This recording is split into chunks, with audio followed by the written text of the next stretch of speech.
ఈ రోజుతో కలిపితే ఇది 19వ కేబినెట్. 18 కేబినెట్లు నిర్వహించడం జరిగింది రాష్ట్ర ప్రభుత్వం. ఈ 18 కేబినెట్లలో 327 అంశాలు 327 అంశాలు ప్రధానమైన 23 శాఖల్లో కేబినెట్కి 18 కేబినెట్లో చర్చకు రావటం జరిగింది.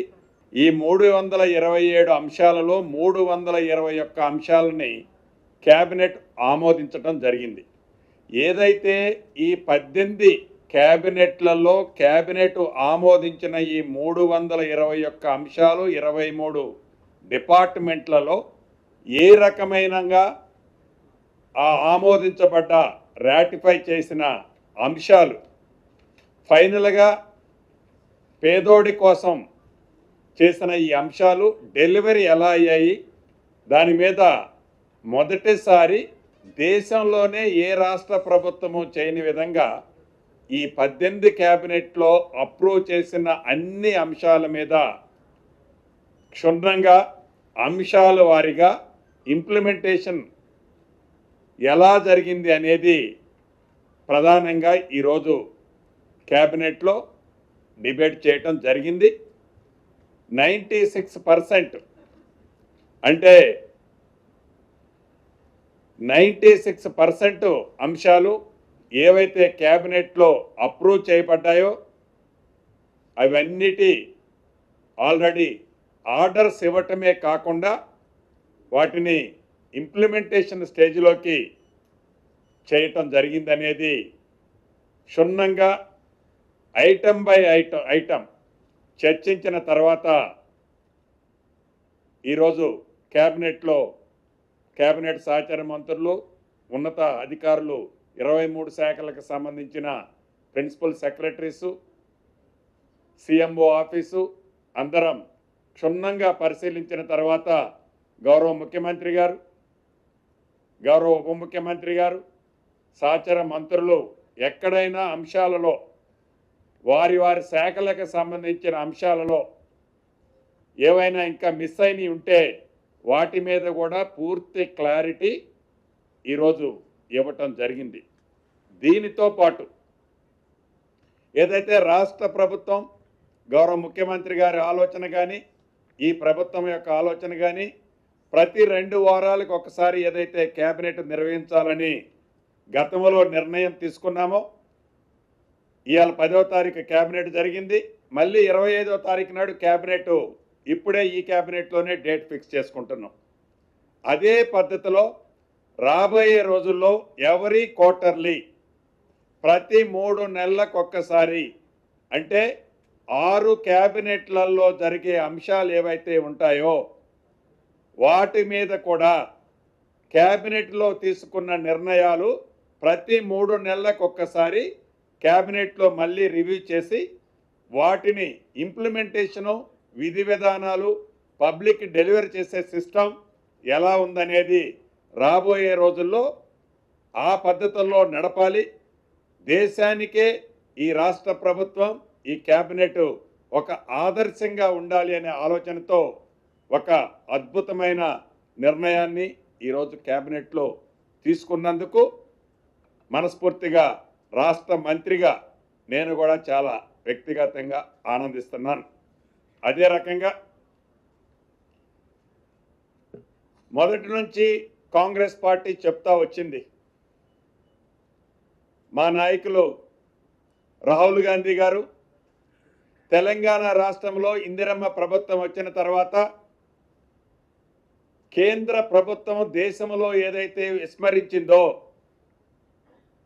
ఆ విస్మరించిన దాన్ని తెలంగాణ రాష్ట్రంలో మోడల్గా కులగణన చేస్తామని చెప్పి దాన్ని సక్సెస్ఫుల్గా కులగణన చేయటమే కాకుండా ఆనాడు సంగారెడ్డి బహిరంగ సభలో, కామారెడ్డి బహిరంగ సభలో మా నాయకులు చెప్పినట్లు ఆనాడు పెద్దల పొన్నం గారు కానీ మిగతా మా బీసీ నాయకులందరూ ఆ సభలో ఉన్నారు.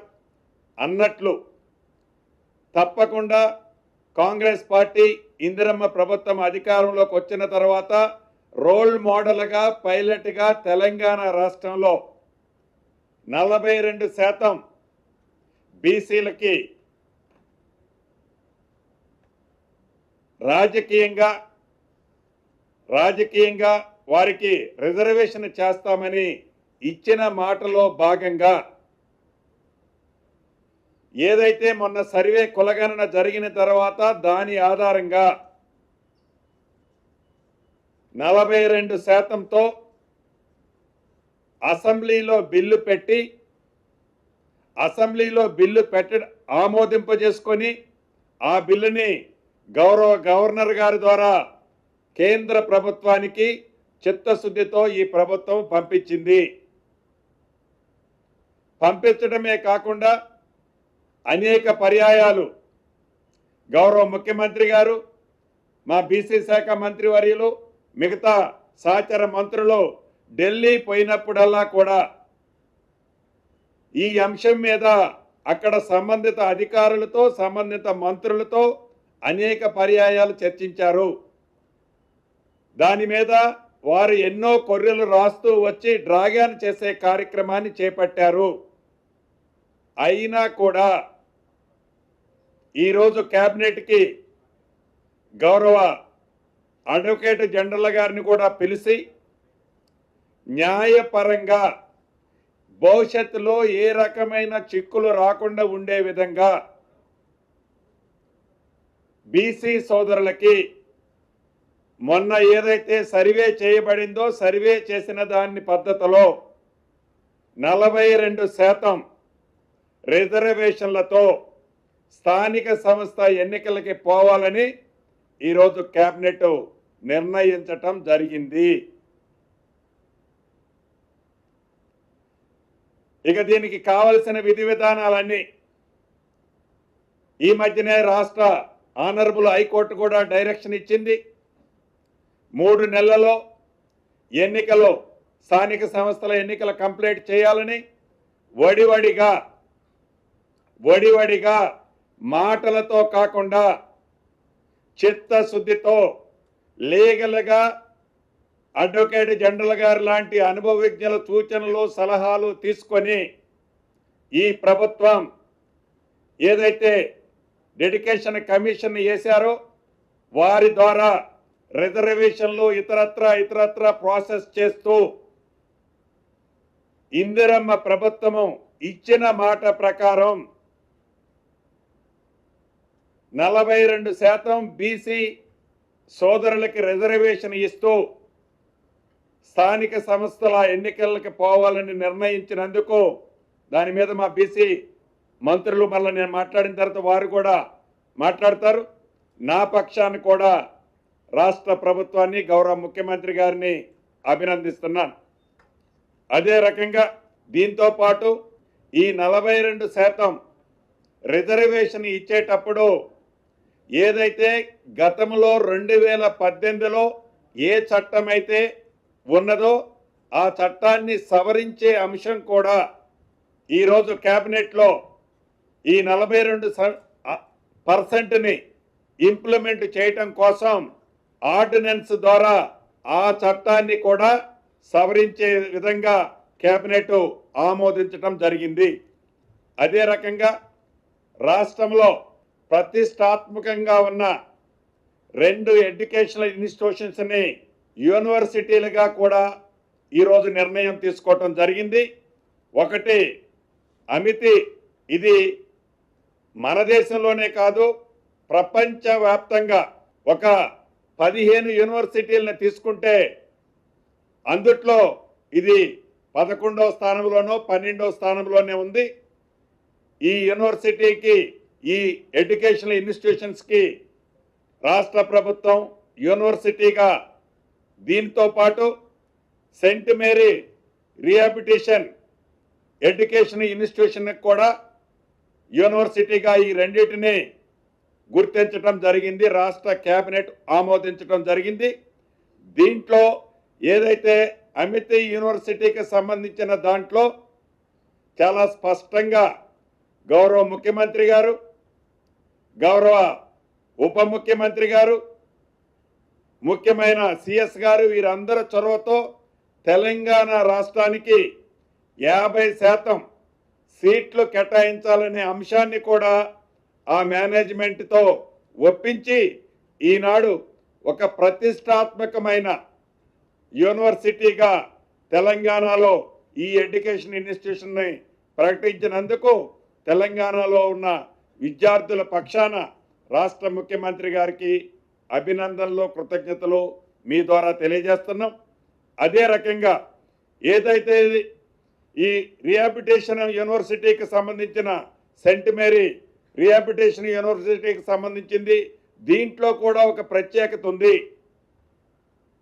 ఏదో అన్ని యూనివర్సిటీలాగా కాకుండా ఒక స్కిల్ డెవలప్మెంట్,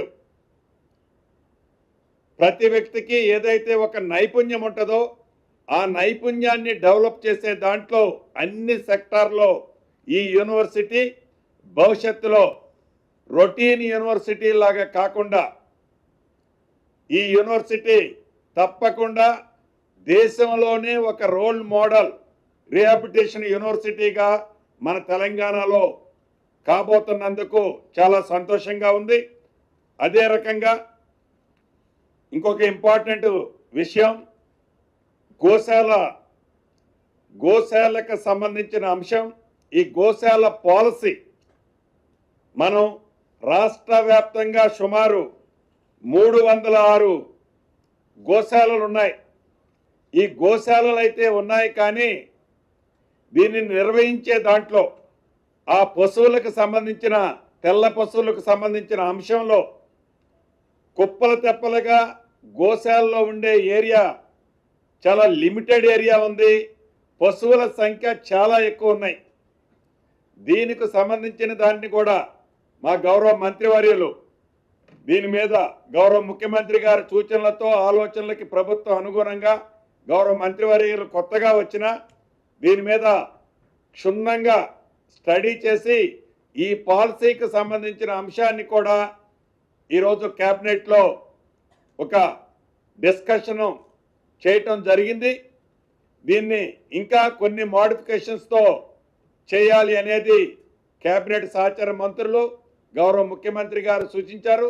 దాని గురించి ఆ సబ్జెక్టు గౌరవ మంత్రి గారు వారు ఎక్స్ప్లెయిన్ చేస్తారు.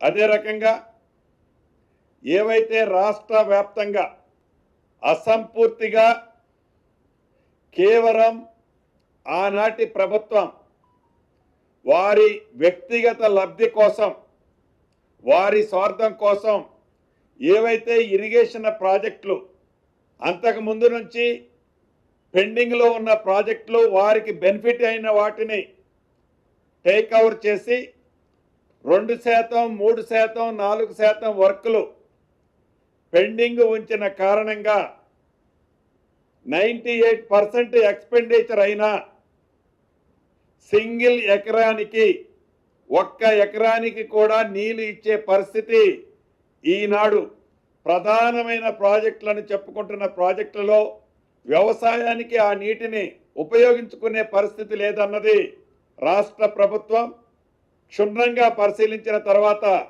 అర్థమైంది.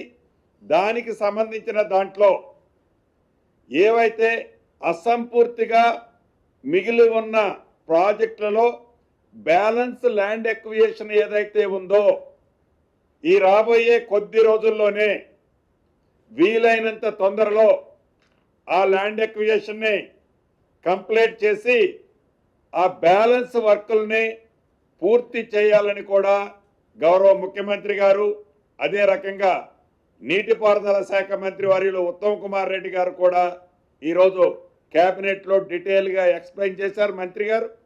దాన్ని కూడా గౌరవ ముఖ్యమంత్రి గారి సూచనలతో రాబోయే రోజుల్లో ఆ బ్యాలెన్స్ ల్యాండ్ ఎక్విజిషన్ని పూర్తి చేసి ఆ నామినల్గా బ్యాలెన్స్ ఉన్న వర్క్ని కంప్లీట్ చేసి తెలంగాణ రాష్ట్ర రైతన్నలకు వారి పంటలు సస్యశ్యామలంగా నీళ్ళిచ్చే విధంగా ఆ నిర్ణయాన్ని కూడా ఈరోజు క్యాబినెట్లో నిర్ణయం తీసుకోవడం జరిగింది.